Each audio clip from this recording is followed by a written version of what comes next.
Well, top of the morning to you.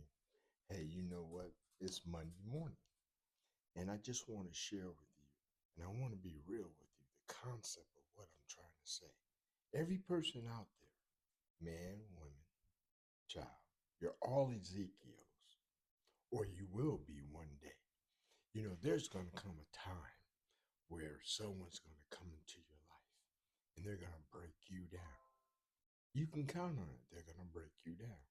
So similar when Ezra was defeated by Babylon, you hear me?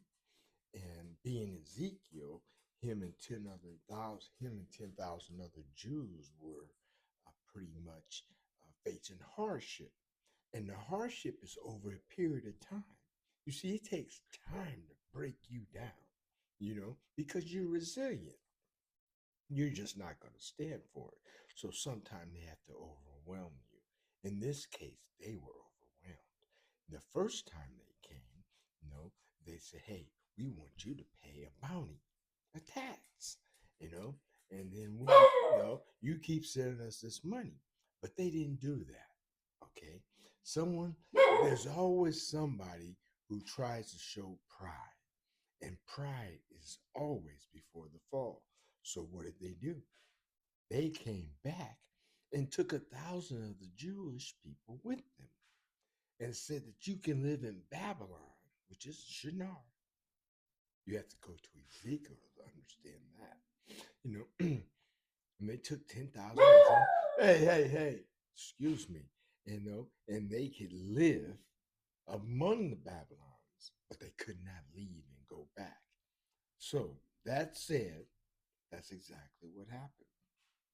Now, in this quest or defiance, you have to be a certain kind of person to come up out of the ashes. And I'm going to get to that point. And that point is going to be very, very clear to you. And this is how it happens. Okay. You have to be able to understand your dreams. And the only way you can understand the prophetic positioning of your dream, the key word there was prophetic. Okay, the only way you can understand that, is to know the word of God. I encourage you to read your word of God because, see, Ezekiel had a vision. And, the, and when he saw the vision of the things coming at him, the man, the ox, the lion, you know what I'm saying? When these four creatures carrying the throne of God would appear to be a man on a throne, on a chariot coming your way. You see, the first thing Ezekiel did was what all of us would do. He shuddered. He fell to his knees. Okay? Yes, he fell to his knees.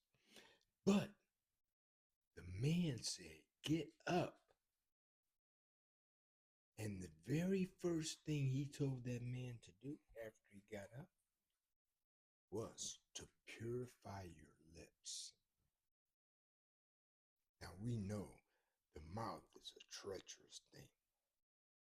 And that's something that we must work on at all times, in all cases, day in and day out. Whether you digress or ingress, you must work on your mouth. Okay? It also shows a stability of of of essence of yourself. You know, I would have to say somewhat around your wisdom. Okay, so when you really get to that point in life, okay, and then you have the strength of the word in you, somebody can come to you and say, "Hey, take a trip with me." But he doesn't take you in the front out the front door. He takes you out the back. And while you're going out that back door, you look around the house, you're still Larry.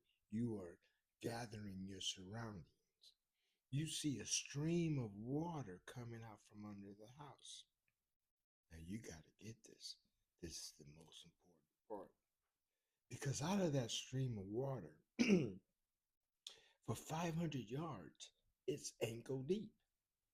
Now, within that level of water, ankle deep, you can still have 98, 99% of your movement just as long as you don't slip on a rock. You follow me? But then, as you go another 500 yards, the water comes up to your knees. Now, you got to understand this. You still got the word of God in you. But now you have to move a little more cautiously. You have to raise your steps so you can't go as fast as you did or you was. But you can still navigate clearly and safely. And then for 500 more yards, you got this. That's 5 football fields. The water comes up to your waist. Then you find yourself moving like this. You spread your legs because now you have currents, you have balance. I'm going to get to this point. This point is oh so important. You have balance. You have to balance yourself and you're walking, you're wading through the water.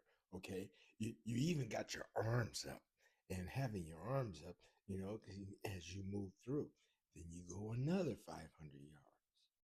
Then the water's up to here.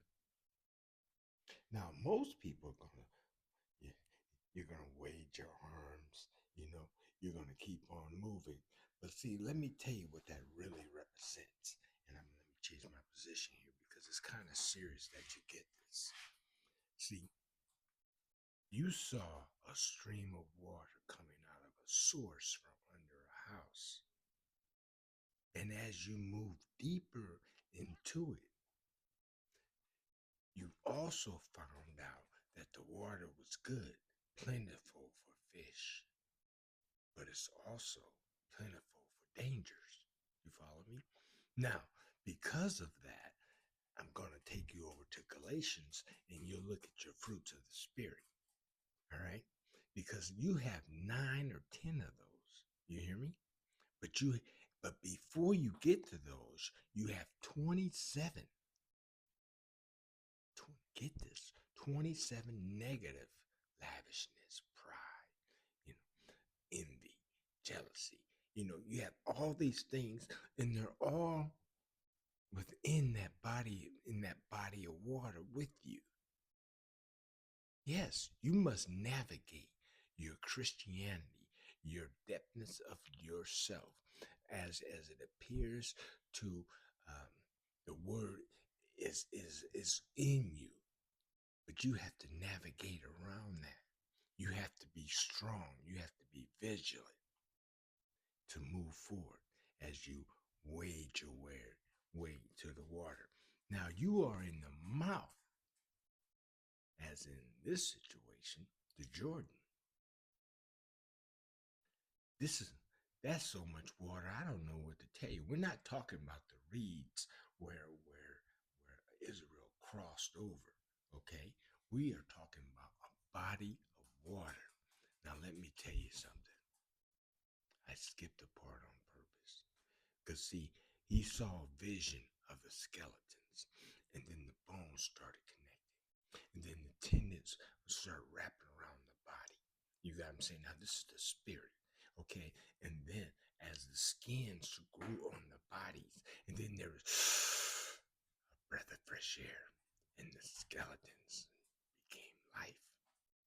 And that's your spiritual journey. You are going to grow in the spirit, but you are going to have to deal with the negative nuances of life. And that, my friend, is a picture of Ezekiel. And every one of us goes through it. Hey, I'm one Tony J, Real Issues, and I just want to thank you. I know this message is lengthy, but it's absolutely impossible to describe the attributes of Ezekiel any other way. You take care. Bye-bye.